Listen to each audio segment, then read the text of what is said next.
মাদক মুক্ত সমাজ গঠনের বার্তা। আন্তর্জাতিক মাদকদ্রব্য অপব্যবহার ও অবৈধ পাচার বিরোধী দিবসে কুশমন্ডি হাই স্কুলে সচেতনতা শিবিরের আজ কুশমন্ডি বিশাল মিছিল করে। আন্তর্জাতিক মাদকদ্রব্য অপব্যবহার ও অবৈধ পাচার বিরোধী দিবস উপলক্ষে দক্ষিণ দিনাজপুর জেলার কুশমন্ডি হাই স্কুলে অনুষ্ঠিত হলো এক গুরুত্বপূর্ণ সচেতনতামূলক শিবির।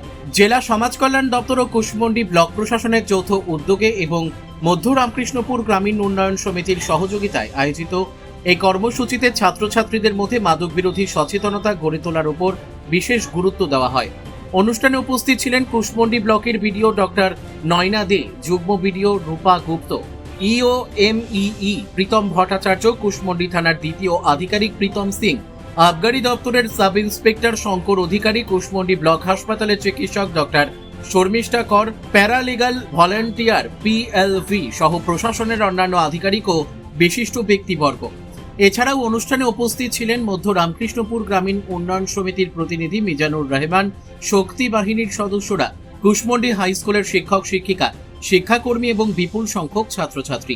অনুষ্ঠানে বক্তারা মাদকাসক্তির ভয়াবহ সামাজিক, পারিবারিক ও শারীরিক ক্ষতিকর প্রভাব সম্পর্কে বিস্তারিত আলোচনা করেন।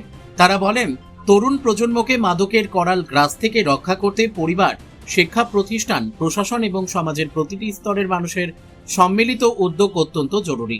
সচেতনতা ও প্রতিরোধমূলক উদ্যোগই পারে একটি সুস্থ, নিরাপদ ও মাদক মুক্ত সমাজ গড়ে তুলতে।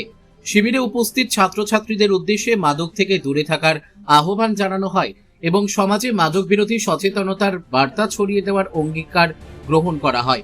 সমগ্র অনুষ্ঠানটি ছিল তথ্যবহুল, শিক্ষামূলক এবং সমাজের প্রতি দায়বদ্ধতার এক উজ্জ্বল দৃষ্টান্ত।